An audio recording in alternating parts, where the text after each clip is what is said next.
Kita beralih ke sorotan lain, Saudara. Pasca penggeledahan rumah pelaku pembunuhan dan mutilasi di Kabupaten Padang Pariaman, Provinsi Sumatera Barat sepi dan sudah dipasangi garis polisi.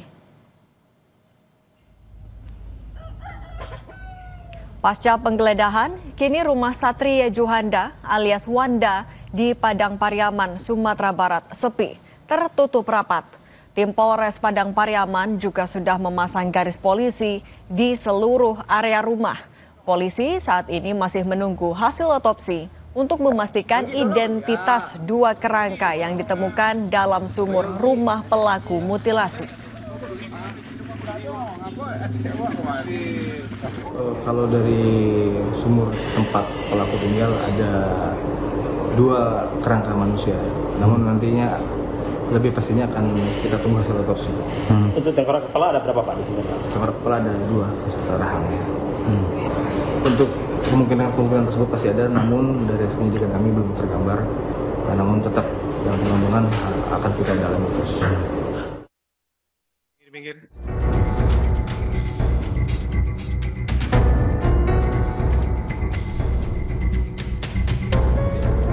Misteri pembunuhan 3 orang yang semuanya adalah perempuan asal Padang Pariaman, Sumatera Barat terungkap saat polisi memeriksa dan mendesak pelaku yang juga pemilik rumah, Satria Juhanda alias Wanda, 6 bulan lalu terkait adanya laporan orang hilang.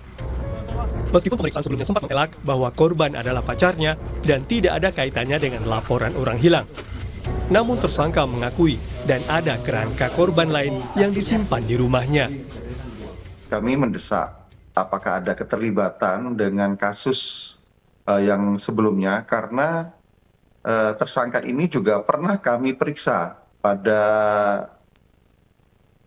6 bulan sebelumnya, sekitar bulan Januari, Pak. Pemeriksaan sebelumnya mengelak, ya. Jadi tersangka mengelak bahwa karena ini pacar, karena keterangan tersangka ini pacar saya dan tidak ada kaitannya, dan tersangka tidak kooperatif itu, Pak. Beberapa pertanyaan investigasi terhadap tersangka dan akhirnya tersangka mengakui memang ada sesuatu yang disimpan dalam rumahnya. Salah satu keluarga korban pembunuhan di Padang Pariaman mulai mendatangi Rumah Sakit Bayangkara Padang untuk mencocokkan DNA dengan dua kerangka yang ditemukan di rumah pelaku mutilasi. Keluarga tidak menyangka Satria Juhanda alias Wanda yang aktif membantu mencari keberadaan korban 1,5 tahun lalu justru melakukan pembunuhan. Ini terduga pelaku ini juga sering nyari-nyari Siska adik juga? Ya, pengakuannya iya. Tapi kan bukan sama kami perginya, Pak. Kapan itu? 3 bulan, setelah 3 bulan hilang lah. Oh, tahun yang lalu? Iya, tahun yang lalu. Terus menurut Uni nggak ada perasaan curiga kepada terduga pelaku ini? Enggak. Pernah ketemu dia juga? Pernah. Sementara untuk identitas dari kerangka dua korban yang ditemukan di dalam sumur rumah pelaku, saat ini polisi menyatakan masih menunggu hasil otopsi. Untuk bukti awal, polisi menyatakan hal tersebut cocok dengan keterangan pelaku, yaitu dua kerangka manusia. Tim Liputan Kompas TV, Padang Pariaman, Sumatera Barat. Untuk mengetahui perkembangan peristiwa ini lebih lanjut, kita sudah terhubung dengan jurnalis Kompas TV dari Padang Pariaman, Sumatera Barat. Bersama jurnalis Kompas TV Rio Johannes. Rio, gambarkan kepada kami seperti apa rumah pelaku yang kini sudah jadi tempat kejadian perkara.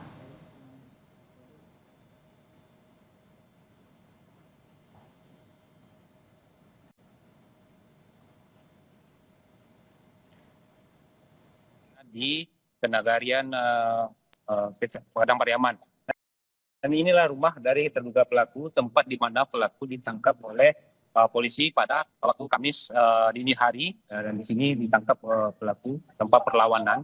Dan dari hasil penyelidikan ternyata didapatkan fakta baru bahwasannya di rumah ini juga menjadi saksi bisu akan perbuatan keji dari pelaku, yaitu pembunuhan terhadap 2 orang mahasiswi dari Kota Padang yang ternyata juga dikubur oleh pelaku di belakang sumur, di belakang rumahnya, yang di belakang rumah ini. Saya akan mengajak Anda untuk coba melihat sumur di mana terduga pelaku ini mengubur 2 orang mahasiswi itu.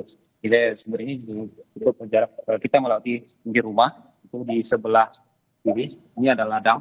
Kawasan rumah pelaku ini cukup berjarak dengan rumah tetangga sehingga keadaannya jadi sunyi dan mudah untuk bagi pelaku melakukan tindakan yang bisa disembunyikan dengan baik.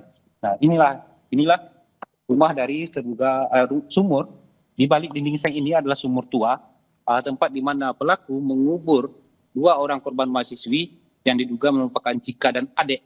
Dan dari hasil identifikasi, polisi sudah melakukan proses evakuasi jenazah dan memang ditemukan di sana pada Kamis siang kemarin. Itu ditemukan 2 kerangka orang manusia dan saat ini sudah dievakuasi menuju ke Rumah Sakit Bayangkara dan dalam proses otopsi lebih lanjut untuk mengidentifikasi apakah benar kerangka yang ditemukan di sini adalah adik dan juga Cika yang pernah dilaporkan hilang pada 1,5 tahun yang lalu. Dan dari hasil keterangan sementara dari keterangan tersangka dan juga barang-barang bukti, memang ini sudah mengindikasikan bahwasannya 2 jenazah ini merupakan korban yang pernah dilaporkan hilang pada 1,5 tahun yang lalu. Namun untuk memastikan itu tetap pihak kepolisian masih menunggu hasil resmi dari otopsi. Demikian, Cindy.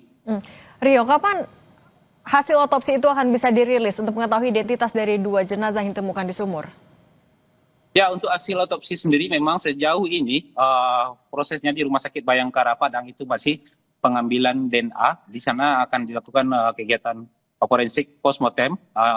DNA dari kerangka yang ditemukan ini akan dicocokkan dengan DNA dari pihak keluarga yang sudah datang. Dari kemarin sudah ada beberapa orang pihak keluarga dari D dan juga Cika yang datang ke Rumah Sakit Bayangkara untuk proses lebih lanjut ini. Tapi Kasat Reskrim Polres Padang Pariaman menyatakan bahwasanya untuk saat ini hasil otopsi masih belum bisa disampaikan oleh pihak rumah sakit. Demikian, Cika. Rio, diketahui kalau pelaku juga sempat membantu proses pencarian dari korban dan mengingat juga kondisi rumah-rumah pemukiman ini juga tidak terlalu jauh. Apa yang terjadi? Apakah tidak ada keterangan dari saksi sekitar yang mengetahui kasus ini? Ya, Cika, Cindy dan juga saudara, memang korban ini sempat dilaporkan hilang oleh pihak keluarganya pada 1,5 tahun yang lalu di Polsek Batang Anai. Di Polsek Batang Anai ini proses laporan dilanjutkan ke Polres Padang Pariaman. Dan di sana memang sudah diproses, namun tidak menunjukkan adanya indikasi bahwasanya pelaku atau korban ini menjadi pelaku tindakan kriminal. Dan sejauh ini dari hasil penyelidikan yang dilakukan polisi, kesimpulannya menyebutkan bahwasanya ada kemungkinan besar korban ini sengaja untuk kabur karena tidak ada petunjuk apapun yang ditemukan oleh polisi. Dalam 6 bulan yang lalu sempat ditemukan sepeda motor dari pelaku sepeda motor korban yang dibuang oleh pelaku di Kota Padang, tepatnya di Kecamatan Kota Tangah. Dan dari hal ini polisi kembali melanjutkan proses penyelidikan dan pelaku ini SJ 25 tahun ini sempat diperiksa oleh Polres Padang Pariaman. Namun lagi-lagi dia cukup baik dalam menyembunyikan ini. Polisi tidak menemukan bukti-bukti atau indikasi dia pelakunya sehingga dia kembali dibebaskan. Dan selama rentang waktu 1,5 tahun sejak dia melakukan aksi pembunuhan, pelaku ini selalu menjalin hubungan baik dengan pihak keluarga dari korban. Dia selalu membantu pihak keluarga korban untuk membuat laporan, mengantarkan pihak keluarga korban untuk mencari korban di titik-titik yang dicurigai adanya korban, juga membantu pihak keluarga korban untuk mendatangi, melakukan pencarian secara paranormal dengan mendatangi paranormal untuk melakukan pencarian secara magic. Demikian, Cindy. Rio, apa tapi motif dari pelaku melakukan pembunuhan untuk 3 korban ini? Yang pertama kan informasinya karena ada terkait dengan hutang piutang, itu sudah bisa dikonfirmasi. Lalu yang 2 korban lagi apa motifnya? Ya, terkait motif memang dari 2 tindakan pembunuhan yang dilakukan oleh pelaku, yaitu tindakan pembunuhan dan juga tindakan mutilasi. Ini ada 2 motif yang berbeda. Untuk mutilasi memang sejauh ini keterangannya adalah bahwasannya pelaku ini memiliki motif hutang piutang. Pelaku emosi karena hutangnya tidak kunjung dibayar oleh korban sehingga pelaku melakukan pembunuhan dan memutilasi korban. Sementara untuk 2 jenazah yang ditemukan di dalam sumur, berdasarkan keterangan dari pelaku, hal ini dilatar belakangi karena cemburu. Salah satu dari korban, yaitu Cika, itu adalah diakui oleh pelaku adalah pacarnya sendiri. Nah, pelaku emosi dengan pacarnya ini karena Cika disebut oleh pelaku telah selingkuh dari dirinya. Sementara untuk adik yang merupakan teman dari Cika, juga dihabisi oleh pelaku karena berdasarkan pemahaman dari pelaku, adik inilah sosok yang mengajari Cika untuk selingkuh dari dirinya sehingga pelaku nekat dan menghabisi nyawa korban di dalam rumah ini. Demikian. Baik. Jurnalis Kompas TV Rio Johannes, terima kasih atas laporan Anda. Saudara